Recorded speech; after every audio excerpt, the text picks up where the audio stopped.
उचित समय आने पर कर्म का फल अपने आप मिल जाता है। समय आने पर ही सूरज निकलता है, समय आने पर ही रात होती है, समय आने पर ही किसान की फसल पकती है। लेकिन समस्या तब पैदा होती है जब हम समय से पहले ही फल की चिंता करने लगते हैं। संत कबीर का एक दोहा है, धीरे धीरे रे मना, धीरे सब कुछ होए, माली सींचे सो घड़ा, ऋतु आए तो फल होए। यानी कि धीरे धीरे मेरे मन तू अपना काम करता रहे, क्योंकि धीरे चलने से ही सब कुछ होता है। कोई माली किसी पेड़ में चाहे 100 घड़े पानी डाल दे, लेकिन फिर भी ऋतु आने पर ही फल लगेंगे। लेकिन विडंबना यही है कि सही समय तक सभी लोग इंतजार नहीं कर पाते, और इंतजार नहीं कर पाते इसीलिए असफल हो जाते हैं। जो भी इंसान अपने जीवन में सफल होना चाहता है, उसे ये समझना चाहिए कि एक जगह ही मिट्टी खोदने से कुआं बनता है और उसी कुएं से पानी निकलता है जो हमारी प्यास बुझाता है। लेकिन धैर्य ना होने के कारण इंसान अलग अलग जगह पर मिट्टी खोदता रहता है और आखिर में परेशान होकर खुद को समझा भी लेता है कि मेरा तो भाग्य ही खराब है, मुझे तो पानी कहीं पर मिला ही नहीं। अगर वो एक जगह ही मिट्टी खोदता रहता तो पानी निकलने की संभावना बहुत ज्यादा बढ़ जाती। एक जगह मिट्टी खोदने का तात्पर्य यहाँ पर ये है कि आप जो कर रहे हैं, आपने जो किया है, जिसमें आपका हुनर है, जो आपने सालों साल सीखा है, उसी पर अपना समय लगाते रहिए।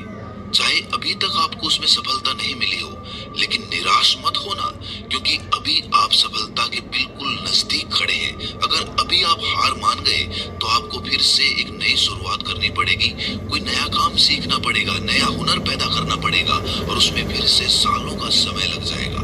अभी तक जो सीखा है, अभी तक जहाँ पर मेहनत करी है, वहीं पर मेहनत करना जारी रखिए। अगर दरवाजे पर पहुंचकर वापस लौट गए तो खुद को कभी माफ नहीं कर पाओगे। बाद में हमेशा पश्चाताप करोगे कि दरवाजे पर खड़ा था, थोड़ी सी मेहनत करनी थी, बस एक कदम अंदर रखना था और सफलता मेरे सामने थी, लेकिन दरवाजे से वापस लौट आया। काश थोड़ी सी मेहनत करी होती, थोड़ी सी हिम्मत दिखाई होती तो अंदर प्रवेश कर ही गया था। हिम्मत हारनी थी तो शुरुआत में हारनी थी। जब मंजिल आंखों के सामने होती है तो कभी हार नहीं मानी जाती, बल्कि हौसला और ज्यादा बुलंद किया जाता है।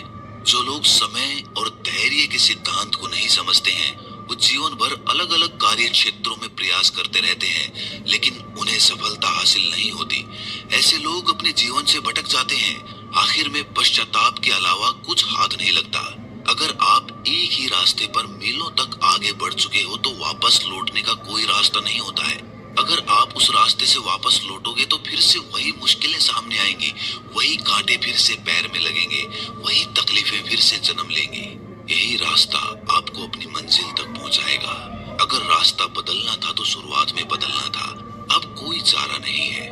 लेकिन आज के समय में लोगों में धैर्य बहुत कम बचा है। दूसरों की देखा देखी, दूसरों से प्रभावित होकर इंसान तत्काल सफलता हासिल करना चाहता है, और इसीलिए जल्दी सफल होने के चक्कर में वो अपने जीवन में ऐसे शॉर्टकट्स पकड़ लेता है जो उसे अंधेरी दुनिया में भटका देते हैं, गलत कामों की तरफ उसे धकेल देते हैं, जहां से वापस लौटने का कोई तरीका नहीं होता है। ब्रह्मांड के अखंड नियमों में से एक नियम ये भी है कि समय आने पर ही सब कुछ होता है। इस प्रकृति के नियम को आप हर चीज में पाएंगे, हर वस्तु में पाएंगे, हर काम में पाएंगे। एक बच्चा 9 महीने में ही जन्म लेता है। 9 महीने से पहले अगर कोई बच्चे की अपेक्षा करे तो वो मूर्ख होगा, क्योंकि प्रकृति का विधि विधान समय के अनुसार चलता है। ऋतु आने पर ही फल लगेगा, सुबह होगी तभी धूप निकलेगी, रात होगी तो अंधेरा होगा। आपको नहीं लगता कि प्रकृति के सभी नियम समय के अनुसार ही चलते हैं? तो फिर आप और हम प्रकृति के बाहर कैसे हो सकते हैं? हमारे नियम प्रकृति के नियमों से बड़े कैसे हो सकते हैं? और अगर हम प्रकृति के नियम समझते हैं तो हम ये क्यों नहीं समझ पाते कि प्रकृति के नियमों के अनुसार समय आने पर ही हम सफल हो पाएंगे? क्यों हम सही समय तक इंतजार नहीं कर पाते?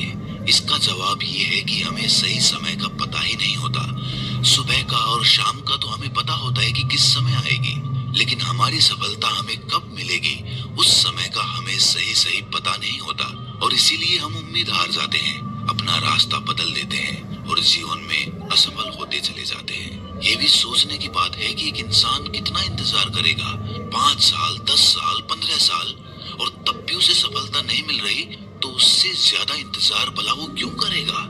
या तो उसे ये पता चल जाए कि उसे 20 साल में सफलता मिल जाएगी, या फिर उसे ये पता चल जाए कि उसे कभी सफलता ही नहीं मिलेगी। तो फिर वो अपना रास्ता बदल सकता है, लेकिन ऐसा तो कभी स्पष्ट नहीं होता है। हमें कितने समय में सफलता मिलेगी ये कभी निश्चित नहीं होता है। जो मनुष्य अपने काम में तल्लीन होकर उस काम को सीख रहा है, वो सफलता जल्दी हासिल करेगा। और जो अपने काम को टालता रहता है, तो स्वाभाविक सी बात है उसको ज्यादा समय लगेगा। तो इसीलिए प्रकृति ने सफल होने के लिए समय की कोई निश्चित इकाई नहीं बनाई, क्योंकि हर मनुष्य के हिसाब से उस समय की अवधि अलग अलग हो सकती है। लेकिन जो समझदार हैं वो जानते हैं कि कम समय में सफलता कैसे हासिल की जाती है। अगर वो असफल होने का डर और सफल होने का लालच अपने मन से निकाल देते हैं, तो ऐसे लोग जल्दी ही अपने जीवन में सफल हो जाते हैं, क्योंकि उनके लिए अपना काम ही ध्यान बन जाता है। और जब हमारा काम ही हमारे लिए ध्यान बन जाता है, तो जो चीज हम 10 दिनों में सीख रहे हैं, वो हम एक दिन में सीख सकते हैं। लेकिन हम अपने काम को ध्यान क्यों नहीं बना पाते, इसके पीछे का कारण भी जान लेना आवश्यक होता है। हम अपने काम को ध्यान इसीलिए नहीं बना पाते क्योंकि हर काम के पीछे या तो हमारा लालच जुड़ा होता है या फिर कोई डर जुड़ा होता है। कुल मिलाकर ये समझिए कि हम उस कर्म के फल को लेकर चिंतित रहते हैं। अगर हम उस कर्म के फल की चिंता अपने मन से निकाल दें और सिर्फ अपना ध्यान उस कर्म पर ही लगाएं, तो सफलता मिलना निश्चित हो जाता है। लेकिन अपने कार्य क्षेत्र में कुछ समय बिताने के बाद ही इंसान का मन दुखी हो जाता है। वो परेशान हो जाता है कि सफलता तो मिल नहीं रही, तो मैं क्यों मेहनत करूं, अपना रास्ता ही बदल देता हूं। और एक बार अगर मन को भटकने का रास्ता मिल जाता है, तो वो हमेशा भटकता रहेगा। आप एक काम को छोड़कर दूसरे काम को शुरू करेंगे तो उसमें भी आपका मन भटक जाएगा, क्योंकि आपके मन की प्रवृत्ति भटकने की हो गई है। आपने एक जगह पर समय लगाकर धैर्य रखकर मेहनत करने का सोचा ही नहीं, उसका अभ्यास ही नहीं किया। इसीलिए आपका धैर्य, आपका पेशेंस इतना कमजोर हो गया कि वो किसी भी काम पर ज्यादा समय तक मेहनत नहीं करना चाहता। आपने ही अपने मन को इतनी आजादी दी है। अगर आपने अपने मन के बचने के लिए कोई जगह ही नहीं छोड़ी होती, तो आपका मन आपके अनुसार काम कर रहा होता।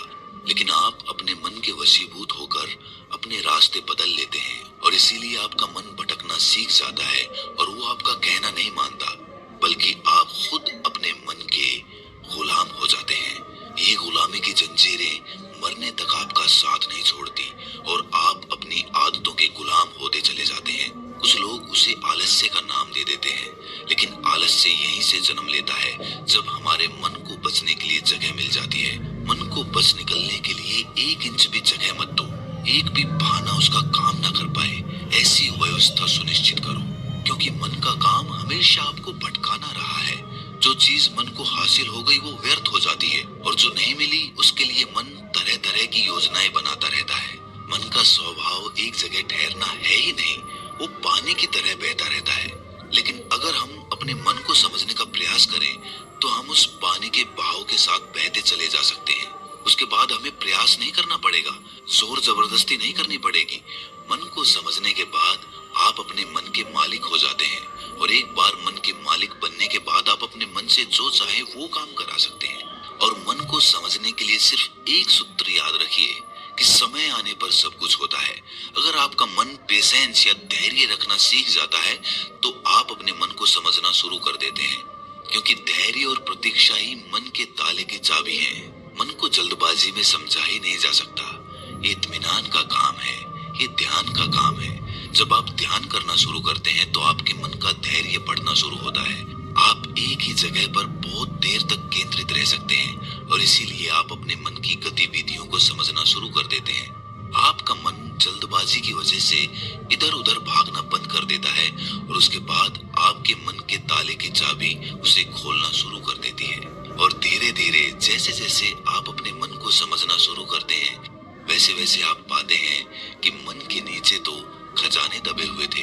आपको अपनी अद्भुत शक्तियां पता चलेंगी, जो शायद ही आपने कभी महसूस की हो। लेकिन जोर जबरदस्ती से बिल्कुल नहीं होगा, प्रेम से होगा, धैर्य से होगा, प्रतीक्षा से होगा। इसीलिए सफलता पानी है तो धैर्य और प्रतीक्षा रखें, और अपने मन को समझने का लगातार ध्यान के द्वारा प्रयास करते रहें। उसके बाद सफलता आपकी होगी, उसके बाद आनंद भी आपका होगा, और उसके बाद आप होश में रहकर दुनिया को एक अलग नजरिए से देखना भी सीख सकते हैं। तो दोस्तों, कैसी लगी ये वीडियो आपको कमेंट सेक्शन में जरूर बताना।